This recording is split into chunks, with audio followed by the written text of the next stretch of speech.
Saya menuju ke Bung Boris langsung. Bung Boris, Anda menyaksikan tadi apa yang kemudian jadi perdebatan, baik secara hukum maupun secara fakta yang kemudian disampaikan oleh para, ya ada yang mantan narapidana, ada yang juga mantan saksi, baik di Polda, di Polres, kemudian juga di pengadilan. Apa yang bisa Anda sampaikan di sini? Oke, terima kasih Mas Aiman. Saya ucapkan terima kasih, juga saya sampaikan juga selamat malam dan terima kasih kepada narasumber yang saya hormati semuanya.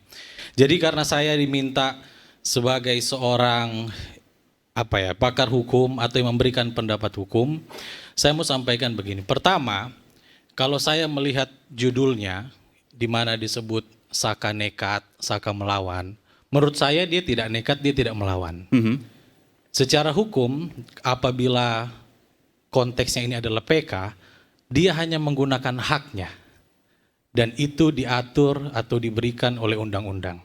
Sehingga apa? Kalau memang Saka dan tim penasihat hukumnya yakin betul ingin mengungkap kebenaran, punya buktinya, maka lakukanlah itu. Fight untuk itu. Seperti itu. Yang kedua adalah, ya, justru itu saya mau katakan, kenapa kemudian judulnya Saka nekat? Karena ia seharusnya sudah tenang-tenang saja.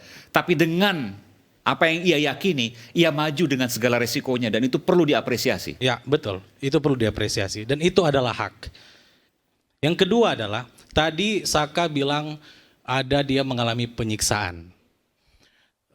Saya tidak bicara itu betul atau tidak, tapi tentu apabila ada praktek-praktek penyiksaan yang dilakukan oleh aparat kepada tersangka, kepada masyarakat, maka itu punya konsekuensi hukum yang sangat berat.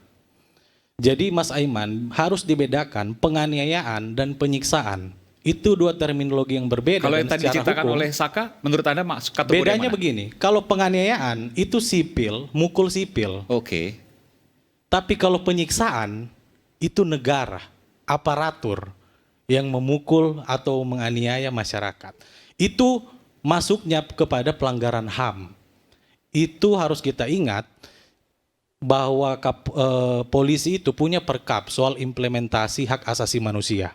Di situ tegas dilarang aparatur atau polisi melakukan penyiksaan terhadap tahanan atau terhadap orang yang disangka melakukan tindak pidana. Dan saya mendengar di Mabes Polri telah menurunkan tim untuk memeriksa soal itu. Ya, dan itu memang harus kita dorong agar apa? Ya ini terbuka dan masyarakat menjadi kalau saya lihat Saka sama siapa? Liga Akbar. Itu kan kayak takut sekali gitu. Betul. Jadi sebenarnya saya wajar itu ya, menginginkan agar ya jangan ada kesan takut sama polisi, ya. Tapi kan yang kita tangkap sekarang ini orang itu kayak takut banget ya. Jadi tidak berani bersuara. Bagaimana kemudian tidak seperti takut itu. Apa yang diceritakan? Jika itu benar ya, saya tidak tahu itu benar atau tidak. Tapi jika itu benar ya wajar untuk trauma. Nah, itulah maksud saya, Mabes harus turun dan membuka ini gitu loh. Kalau memang ada buktinya ada penyiksaan, maka pelanggaran berat ya, tindaklah para pelaku tersebut. Termasuk Komnas HAM juga saya mendengar juga telah melakukan penyelidikan soal ini. Nah, implikasinya adalah atau dampaknya adalah itu bisa kepada proses persidangan ini. Kalau menurut saya, ini bisa jadi novum, bisa jadi bukti untuk peninjauan kembali. Karena harus diingat dalam hukum itu ada adigium yang bilang fruit of the poisoned trees, buah dari pohon yang beracun. Simpelnya, kalau akarnya beracun, maka ke atas-atasnya itu beracun. Kalau prosesnya dari awal udah salah, maka ke atas-atasnya itu salah. Saya mau tanya langsung pada Anda. Apakah terbuka kemungkinan bahwa peradilan yang dilaksanakan baik di pengadilan negeri, tinggi maupun Mahkamah Agung atas kasus ini, kasus Vina, bisa jadi merupakan peradilan sesat? Ini potensi ya. Bagaimana pendapat Anda? Ya kalau bicara potensi kemungkinan bisa-bisa saja. Makanya tentu harus dicari dulu bukti-buktinya. Ya kan? Artinya kalau memang terbukti ada penyiksaan itu bisa menjadi bahan atau alasan atau bukti untuk peninjauan kembali. Oke. Selanjutnya, tadi juga Saka bilang waktu di sidang, itu apa yang dia sampaikan atau saksi-saksi sampaikan itu selalu diarahkan harus sesuai BAP.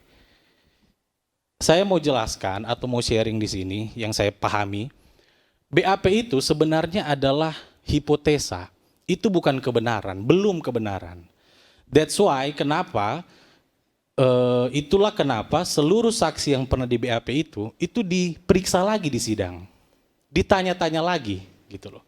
Dan per definisi keterangan saksi itu sebagai bukti adalah yang saksi sampaikan di sidang pengadilan di bawah sumpah.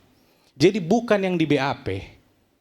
Jadi kalau ada keterangan di dalam BAP mengatakan A, kemudian di pengadilan dia bilang B, menurut saya yang dipakai yang di sidang itu.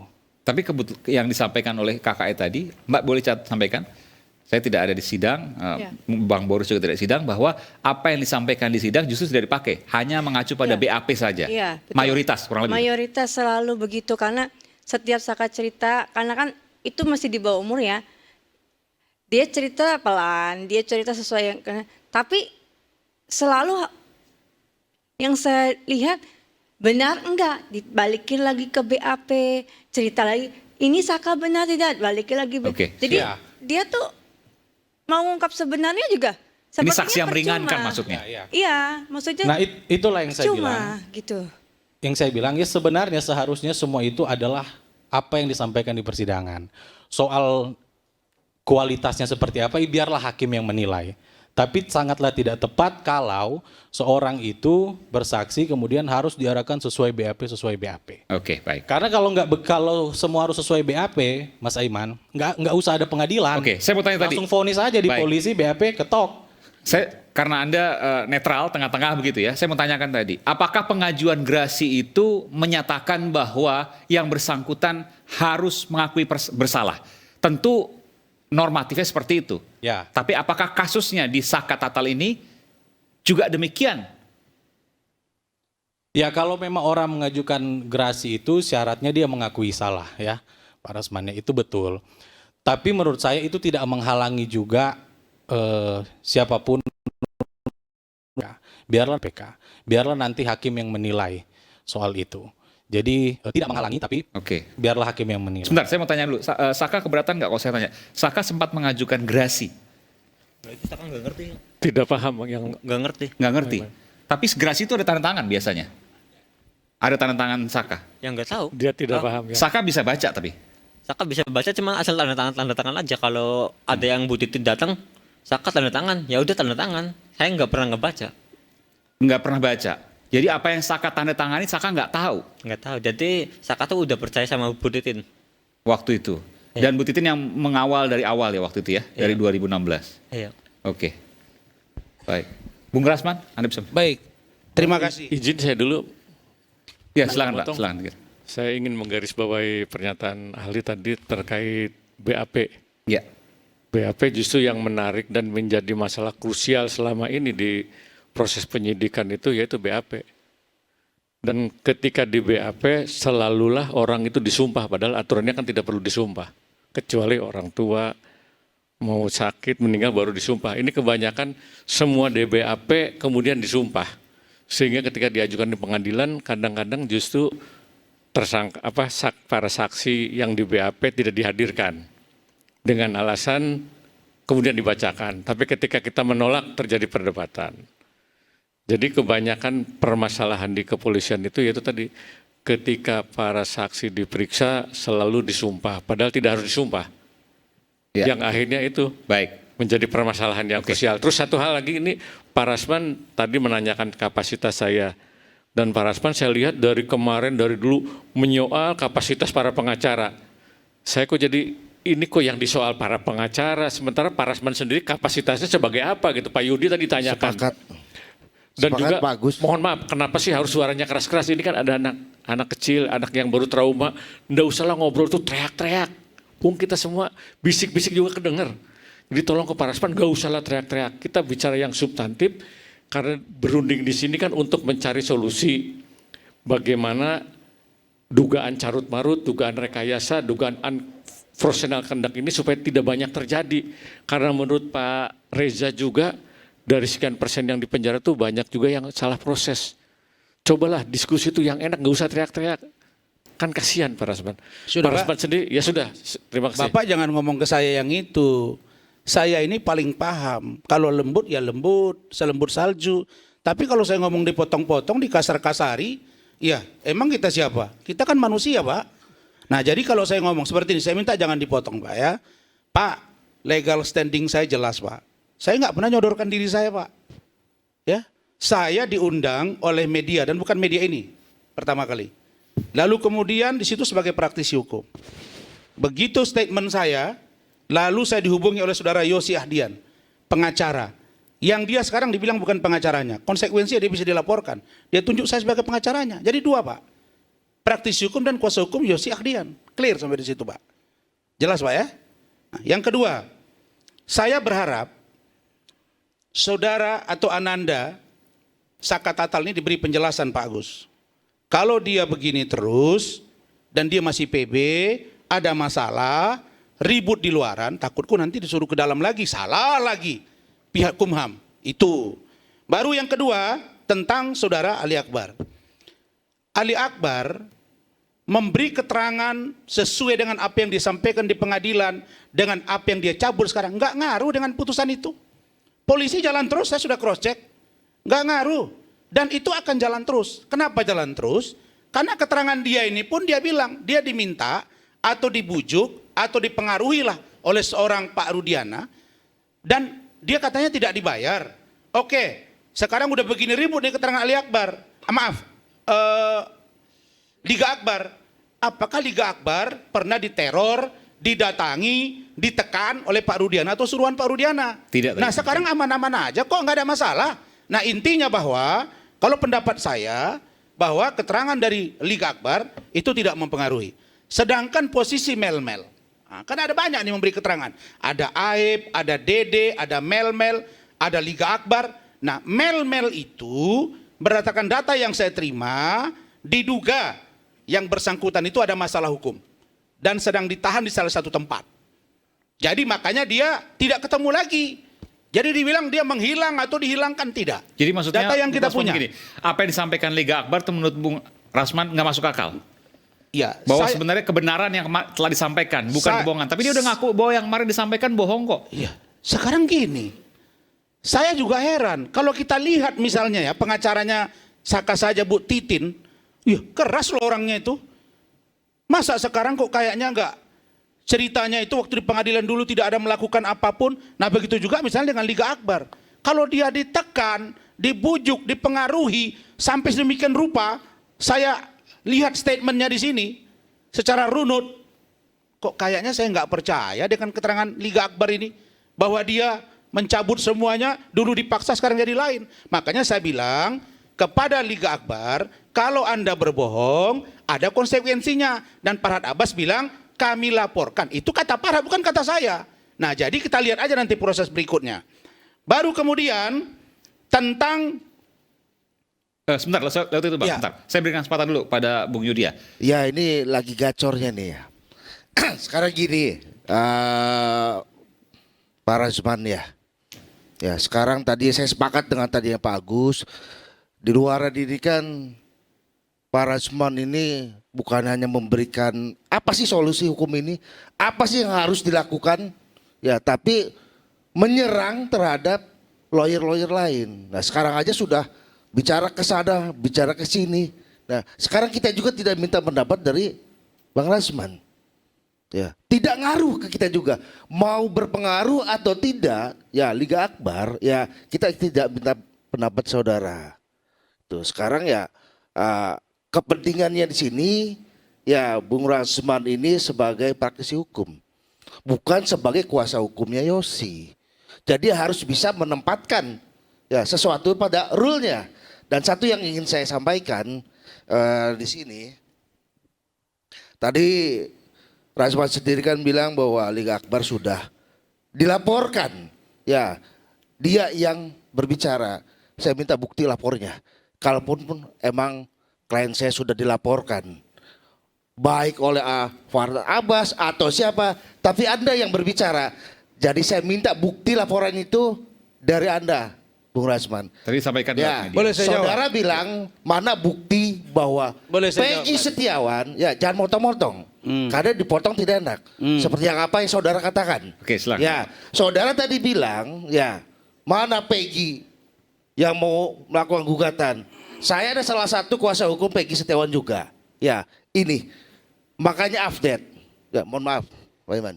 Ini maksudnya Anda mengatakan Peggy Setiawan per hari ini Sudah melakukan pakai mikrofon, Pak. Pakai mikrofon. sudah melakukan pendaftaran peradilan. Oh, sudah terdaftar. Makanya tolong update tanya. Mohon Udah, dilihat. saya jawab. Ya, makanya Gini. Bang Rasman dianggap udet nih, kurang Ya. update. Ya, makanya tolong update. Sekarang saya minta ya, saudara telah bilang ke klien kami di sini, ya. Saudara bilang tadi nih ya, bahwa Liga Akbar sudah dilaporkan ke pihak kepolisian. Saya minta Oke, buktinya. silakan. Baik. Saya minta buktinya. Silakan, Makanya Bang Rasman. memberikan informasi itu yang jelas. Jangan asal ngomong. Tuh, biar kita juga masyarakat juga tidak sesat. saya ngomong nih. Ya, Oke, silakan, sekarang silakan, saya minta Mas. Siap buktinya. nggak? Ya, silakan. Karena saudara yang mengatakan bahwa klien kami ini Ya, dilaporkan. cukup, Sudah, Bang. sudah Silakan, ratusan kali debat di TV ini. Baru ini pula saya ketemu orang begini. Di Saya kampung juga. kami namanya Gingging ini. Sama Jaka saya Sembung juga. bawa golo. Sama Nggak juga saya nyambung. juga. Ini Oh, orang ngeyel kayak gini tuh. Ya gini ya. Baru saya temui kali ini. Jadi gini ya. Ini pengacara. Dia nggak nangkap kata-kata saya. Saya sebut kata Farhad. Bukan kata saya. Sudah dilaporkan. Makanya sih Kata Farhad buktinya sudah mana? dilaporkan. Di media tadi Dan dibantah. akan Buktinya kami mana? laporkan. Makanya buktinya mana? Farhad pun Gitu. bilang akan kami laporkan. Dan yang kedua, saya ini gampang mencerna. Begini Saudara Yudia, kita debat diinterupsi acara iNews. Itu Kamis 10 hari yang lalu. Anda bilang minggu ini, itu minggu yang lalu. Kok sekarang baru Anda daftarkan? Di mana tanggung jawab Anda kalau sekarang lambat kali? Nah, Itu kan jadi enggak, strategi saya mau kita. membantah bahwa Ya, keterangan Anda ada itu yang menyuruh baru juga. hari ini. Kapasitas Oke. ada apa? Ya, Ya kapasitas Allah, kok suruh kapasitas? menyuruh daftar gugatan hari ini Lah. minggu depan. Kita semua perlu mempersiapkan. Bapak, Ya, yang mengukur mempersiapkan yang intelektualitas terbaik saya bukan untuk Anda. klien kami. Tapi para Jadi media bukan TV dan para untuk intelektual. hari ini, Bukan Anda yang kita mengukur juga ada intelektualitas saya. strategi. Saya Ya, kalau bisa milih, pengacara kita juga kalau punya saya strategi. bisa milih, Tuh. kalau orang debat Intinya, kayak Anda, kita Mohon maaf, sudah Pak Iman. mendaftarkan. Jadi Lebih kalau baik saya begini, diberhentikan sebentar saja. ya. Kepentingannya Begini, menyoal Pak Agus, kapan ya. di pra-peradilan, kapan Begini, itu Pak haknya Agus. para pengacara, bukan Kepentingan begini, kami. Pak Agus. Bukan kepentingan Anda. Kemudian gini, saya berkepentingan sebagai warga negara. Saya Apa pingin kepentingannya? negara ini cepat selesai kasus ini. Saya tidak mau carut-marut begini. Bias kemana-mana. Bukan kepentingan Anda pribadi ini. Ini kepentingan negara dan keutuhan Indonesia. Clear itu. Nah, kemudian tentang pikiran saya terhadap kasus ini. Apa solusi? Saya solusinya jelas. Satu, beri kesempatan kepada Polri untuk menjalankan proses penyidikan sampai pelimpahan di kejaksaan dan peradilan. Kawal, awasi bersama-sama. Poin satu. Poin yang kedua, beri kesempatan kepada Komisi Yudisial untuk mengawasi seluas-luasnya. Beri kesempatan kepada Komisi Kejaksaan seluas-luasnya. Dan penyidik yang memeriksa hari ini, beri kesempatan diawasi oleh Kompolnas dan Irwasus yang ada di dalam. Dan semua itu setahu saya sudah berjalan. Tapi yang paling prihatin saya adalah, kenapa kita menyemojokkan polisi terus? Bukankah tadi ada pengakuan dari Saka dan kakaknya bahwa hakim katanya ketika ditanya selalu arahnya ke BAP. Ya memang BAP lah yang menjadi rujukan. Masa keluar dari BAP? Kita jangan lari-lari. Nah karena itu, kalau itu memang kemauan, monggo. Saya dapat informasi, Bung Aiman, bahwa polisi telah diperiksa oleh Propam. Penyidiknya ini. Ya, diperiksa oleh Propam dan ada yang katanya bertindak agak keras, info yang saya dapat ya, kepada 7 orang ini mungkin marah atau apa, dan itu juga sudah diperiksa dan ada hukuman. Infonya Saya valid dapat tidak hukuman. itu. Ya ngapain saya kasih tahu sama kau? Kau nggak perlu valid tahu lah. tidak. Siapa kau Seperti rupanya? yang tadi saudara bilang Makanya kan. beda kelas kita dengan Klien kau. kita Aduh. ini Baik. Akbar Nanti sudah- kita berikan kesempatan sudah lagi. Kalau bisa dilaporkan. ke depannya Selesai, kami kau kasih sudah kembali balik lagi. sama kami di rakyat Pusing saya bersuara. nih melihatnya nih.